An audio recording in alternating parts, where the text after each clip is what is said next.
नमस्कार, मैं पंकज प्रसून। दोस्तों, आज बात होगी सोने की। सोना मतलब सोना नहीं, स्लिप नहीं, गोल्ड की। सबसे पहली खबर सोने से जुड़ी ये है कि एक सुरभि खातून नाम की एयर इंडिया की होस्टेस है। उसने पता है क्या किया? अपने रेक्टम में 1 किलो सोना छुपाकर वो भारत ला रही थी। 1 किलो। रेक्टम का हिंदी आप बता दीजिए, क्योंकि ये शब्द मुझे बोलते हुए अच्छा नहीं लग रहा। एयर इंडिया की एयर होस्टेस है, वो रेक्टम में 1 केजी सोना छुपाकर ला रही है। खैर, कस्टम अधिकारियों को पता चला, वो सोना रिकवर हुआ और ऐसा कहा जा रहा है, हालांकि मैंने चेक नहीं किया, कहा जा रहा है कि रेक्टम के अंदर इतनी बड़ी मात्रा में सोना छिपाने का ये वर्ल्ड रिकॉर्ड हो सकता है। अब पता कीजिए, अगर आपके पास कोई आए कि सबसे ज्यादा अब तक कितना सोना बरामद हुआ है। दूसरी सोने से जुड़ी खबर यह है कि जब आप चारों तरफ शोर शराबे, चुनावी भाषणों, बयानबाजियों में घिरे हुए थे, हमारे देश की आरबीआई ने यानी रिजर्व बैंक ऑफ इंडिया ने 100 टन सोना इंग्लैंड से वापस अपने देश मंगा लिया। समझे नहीं कि इंग्लैंड से वापस अपने देश कैसे मंगा लिया? तो होता यह है कि बहुत सारे डेवलपिंग कंट्रीज या अंडर डेवलप्ड कंट्रीज अपना रिजर्व सोना बैंक ऑफ इंग्लैंड में रखते हैं और भारत का 200 टन सोना वहां रखा हुआ था। अब चूंकि भारत सक्षम है, भारत का कैश रिजर्व रेशियो अब तक के हाईएस्ट स्तर पर है, उच्चतम स्तर पे, तो भारत सरकार ने उन 200 टन में से 100 टन सोना अपने यहां मंगा लिया। कहा कि हम अब भाड़ा देने के लिए तैयार नहीं है, किराया देने के लिए तैयार नहीं है, हम अपने यहां के वॉल्ट में रखेंगे। वो सोना वहां रखने के बदले वो किराया वसूलते हैं इंग्लैंड वाले, तो वापस ले लिया है। पर सोने की कहानी यही खत्म नहीं हुई कि भारत सरकार ने या आरबीआई ने 100 टन सोना वापस इंग्लैंड से ले लिया।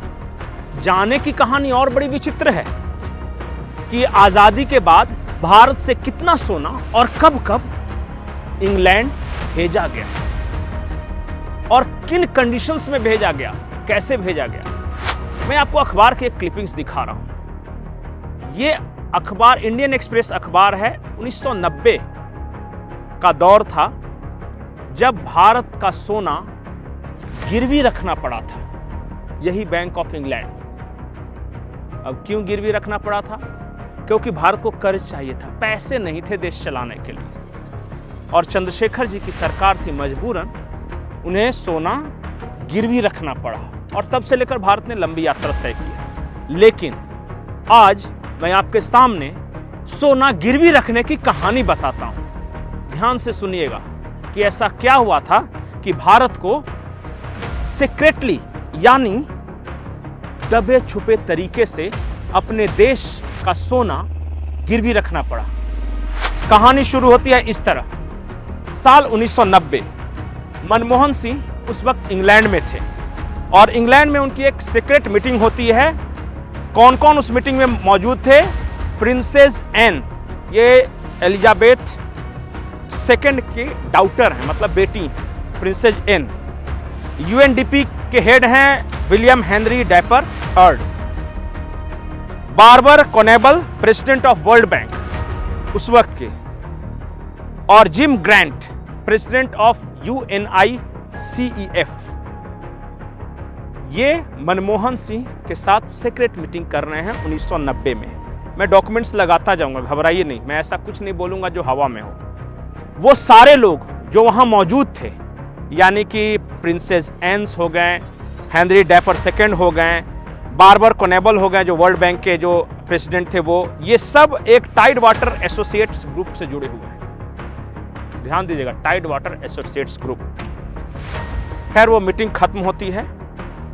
उस वक्त उस मीटिंग में यूएनडीपी के head William Henry dapper Manmohan Singh से कहते हैं कि आप जाइए अपने देश और कोशिश कीजिए कि भारत का मार्केट दुनिया के लिए खुल जाए। एडवाइस में कोई बुराई नहीं। उस वक्त जब मनमोहन सिंह आते हैं अपने देश में तो वो चंद्रशेखर की सरकार में इकोनॉमिक एडवाइजर चुने जाते हैं, वित्तीय सलाहकार। और वित्तीय सलाहकार के रूप में मनमोहन सिंह ने ये एडवाइस दी थी चंद्रशेखर को कि देश को बचाना है तो मार्केट खोलो और तत्काल अपने देश का जो रिजर्व गोल्ड है उसे गिरवी रखो।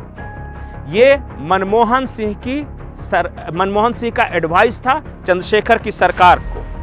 और ये भी मैं नहीं कह रहा हूं, ये दावा किया है बंगाल के पॉलिटिशियंस हैं, कम्युनिस्ट पॉलिटिशियन और former finance minister West Bengal के हैं अशोक मित्रा जी ने। उन्होंने ये सारा कुछ कहा है कि मनमोहन सिंह ने एडवाइस किया था तो देश का सोना गिरवी हो, ये मनमोहन सिंह ने एडवाइस किया। उसके बाद कहानी पलटती है। कहानी तब आती है जब इस देश में नरसिम्हा राव प्रधानमंत्री बनते हैं और मनमोहन सिंह को फाइनेंस मिनिस्टर बनाया जाता है। फाइनेंस मिनिस्टर कैसे बने वो भी एक कहानी है। दावा है कि उस वक्त वर्ल्ड बैंक के प्रेसिडेंट और head of UNDP William Henry Draper third, और उन्होंने भारत सरकार पे ये प्रेशर बनाया कि आप मनमोहन सिंह को फाइनेंस मिनिस्टर बनाओ। ये भी दावा मेरा नहीं है, ये सीक्रेट डॉक्यूमेंट्स जो मैं लगा रहा हूं उसमें ये साफ साफ वर्णन है। विलियम हेनरी डैपर उस वक्त एक एलिट सोसाइटी होती थी स्कल एंड बोन्स, उसके मेंबर थे और उस skull and bones secret society में प्रेसिडेंट बुश भी शामिल थे। इसका भी मैं डॉक्यूमेंट्स लगा रहा हूं। 1994 विलियम डैपर भारत आते हैं। उस वक्त फाइनेंस मिनिस्टर मनमोहन सिंह हैं।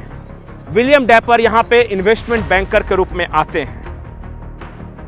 मनमोहन सिंह 1991 में फाइनेंशियल क्राइसिस क्रिएट करते हैं, मार्केट खोलने को राजी करते हैं और यही विलियम हेनरी डैपर का पैसा लगता है और इस देश में एनरॉन नाम की एक कंपनी आती है पावर सेक्टर में।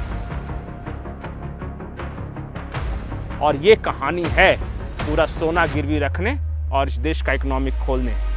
खैर उस वक्त जिन परिस्थितियों में खुली, बाद में धीरे धीरे बेहतरी की ओर बढ़ता गया भारत। और इस बारे में कहा जाता है, जब प्रधानमंत्री नरेंद्र मोदी बोलते हैं कि इस देश में फाइनेंशियल क्राइसिस ही तब शुरू हुआ जब मनमोहन सिंह कहीं ना कहीं वित्त विभाग के सेंटर में आए।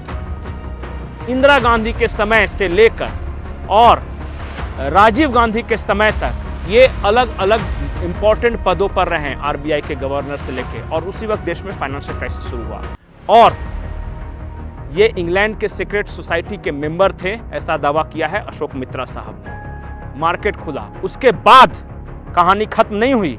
कहानी तो तब शुरू होती है जब मनमोहन सिंह प्रधानमंत्री बनते हैं। अटल बिहारी वाजपेयी की सरकार में भारत की एक आर्थिक स्थिति अच्छी रहती है।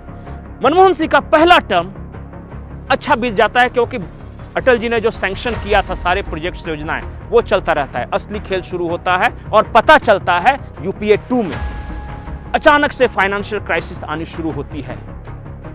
फिर से economy dip down, growth rate 8% दर्शाया जाता रहा, लेकिन उसी दौरान मनमोहन सिंह ने कुछ और सोना गिरवी रखा है। पेट्रोल सस्ता करने के चक्कर में इन्होंने पेट्रोल बॉन्ड साइन किया और यह कहा कि अभी हमें सस्ता दे दो, जो भविष्य में जो सरकार आएगी इसका पैसा वो भुगतान करेगी। यह है असली कहानी। तो रेनकोट पहनकर नहाने वाली बात जो प्रधानमंत्री नरेंद्र मोदी कहते हैं उसके बारे में आप रिसर्च कीजिए। मैं क्या बता रहा हूं, अखबार की कतरने क्या बता रहा हूं, उस पर मत जाइए। आप जैसे जैसे रिसर्च कीजिएगा मनमोहन सिंह की सही भूमिका आपके सामने आती जाएगी। नमस्कार।